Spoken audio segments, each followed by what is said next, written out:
बुद्धं शरणं गच्छामि धम्मं शरणं गच्छामि। नमस्कार, स्वागत है आप सभी का मेरे चैनल द बुद्धा ब्रेन में। जैसा कि आप सभी जानते हैं, जो शीर्षक मैं आपके सामने लेकर प्रस्तुत हुआ हूँ उसे मैंने लिया है भगवान बुद्ध और उनका धम्म ग्रंथ से, जो कि डॉक्टर भीमराव अंबेडकर द्वारा लिखित एक अद्वितीय रचना है। इस अध्याय में हम समझ रहे हैं कि धम्म क्या है। पिछले वीडियो में हमने देखा कि भगवान बुद्ध ने समझाया कि धम्म की आधारशिला क्या है। उन्होंने कहा कि प्रत्येक जीव के प्रति दया, करुणा और मैत्री का भाव रखना ही धम्म की आधारशिला है और जीवन की पवित्रता बनाए रखना और अपने आप को कुशल मार्ग पर लगाए रखना ही धम्म का सार है। आगे भगवान बुद्ध धम्म को समझाते हुए कहते हैं कि निर्वाण प्राप्त करना ही धम्म है। तो निर्वाण क्या है, हम इस विषय में समझेंगे आज के इस वीडियो में। तो वीडियो में अंत तक बने रहिए और यदि वीडियो पसंद आए तो इसे लाइक और शेयर अवश्य करिएगा। भगवान बुद्ध ने कहा है, निर्वाण से बढ़कर सुखद और कुछ भी नहीं है। भगवान बुद्ध द्वारा उपदिष्ट सभी धम्मों में निर्वाण का प्रमुख स्थान है। निर्वाण क्या है? भगवान बुद्ध ने निर्वाण का जो अर्थ किया है वह उससे सर्वथा भिन्न है जो उनके पूर्वजों ने किया है। उनके पूर्वजों की दृष्टि में निर्वाण का मतलब था आत्मा का मोक्ष, यानी कि उस समय के जो भी परंपराएं थी, जो भी मान्यताएं थी, वो मान्यताएं भगवान बुद्ध के निर्वाण से बिल्कुल ही भिन्न थी।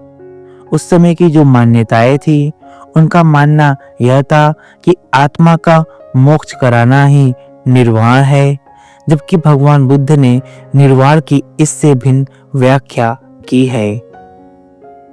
उस समय की मान्यता के अनुसार निर्वाण के 4 स्वरूप थे। पहला लौकिक, दूसरा यौगिक, तीसरा ब्राह्मणी और चौथा औपनिषदिक।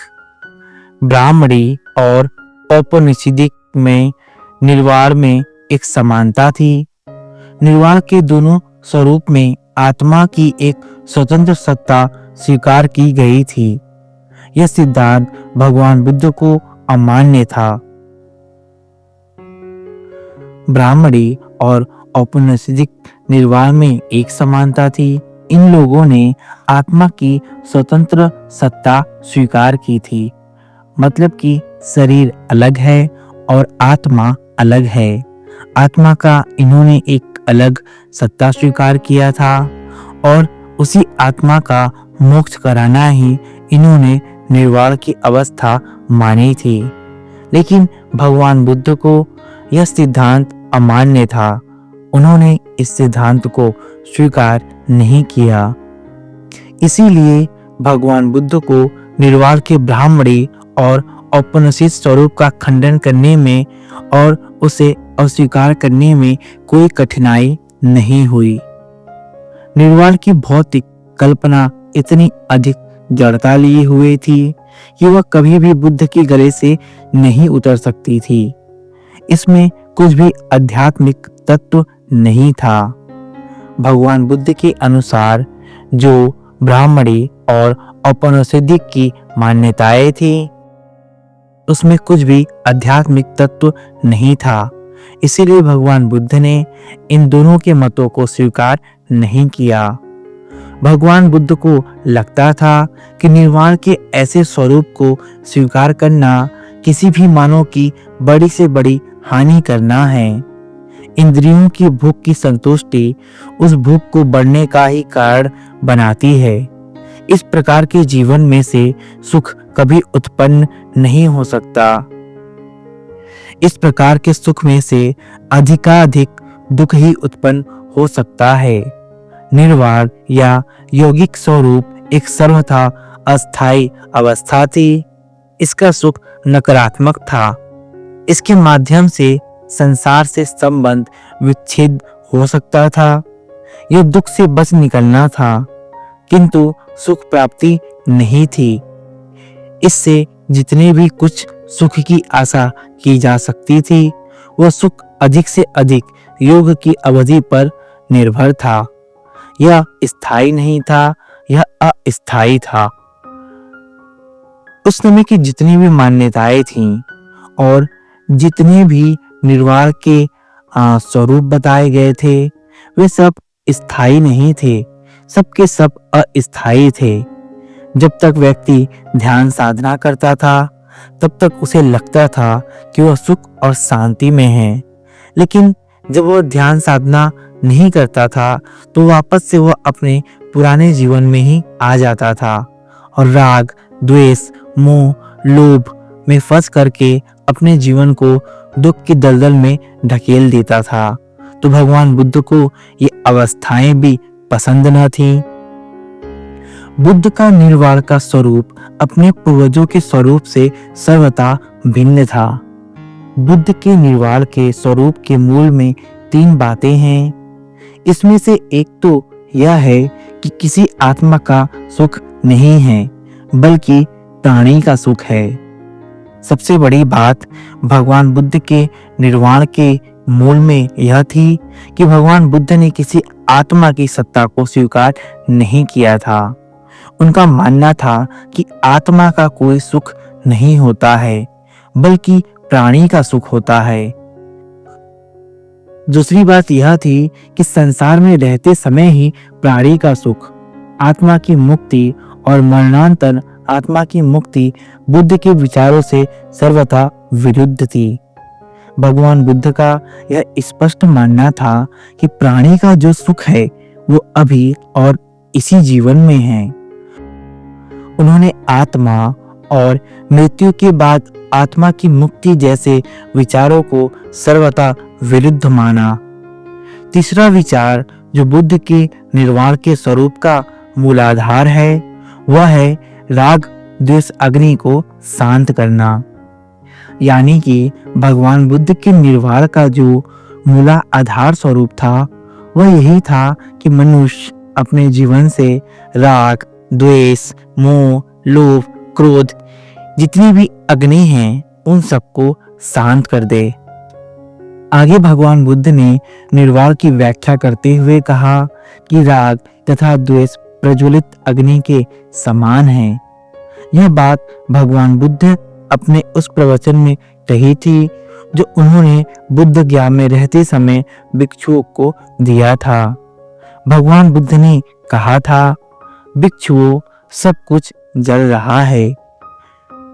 भिक्षुओं, चक्षु इंद्रियां जल रही हैं, रूप जल रहा है, चक्षु विज्ञान जल रहा है, चक्षु संस्कार जल रहा है, और उस संस्कार से जो भी सुख वेदना और असुख अदुख वेदना उत्पन्न होती है, वो वेदना भी जल रही है।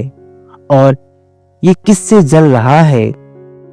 तो आगे भगवान बुद्ध समझाते हैं, ये रागा अग्नि से जल रहा है, ये द्वेष अग्नि से जल रहे हैं, ये मोह अग्नि से जल रहे हैं, ये जाति, जरा, मरण, दुख, दोर्मनस तथा उपायास से जल रहे हैं। भिक्षुओं, श्रोत्र इंद्रियां जल रही है, शब्द जल रहा है, घ्राण जल रही है, गंध जल रहा है, जीवहा जल रहा है, रस जल रहा है, काय जल रहा है, चित्त के संकल्प विकल्प जल रहे हैं, और चित्त के संस्कारों से जो भी सुख वेदना, दुख वेदना और असुख अदुख वेदना उत्पन्न होती है, वह वेदना भी जल रही है। और ये किससे जल रहे हैं? मैं कहता हूँ, ये राग अग्नि से जल रहे हैं, द्वेष अग्नि से जल रहे हैं, मोह अग्नि से जल रहे हैं, जाति, जरा, मरण, दुख, दौर मनस तथा उपायास से जल रहे हैं। अब भगवान बुद्ध भिक्षु को समझाते हैं कि भिक्षुओं, इस पूरा का पूरा संसार जल रहा है। राग, द्वेष, मोह, लोभ, क्रोध ये ऐसे अग्नि हैं जिसमें पड़कर मनुष्य निरंतर जलता रहता है।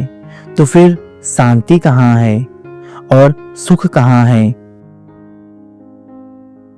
इसीलिए भिक्षुओं, मैं कहता हूँ, इसका ज्ञान होने से जो विज्ञ है और जो श्रेष्ठ है, उसके मन में उपेक्षा उत्पन्न होती है।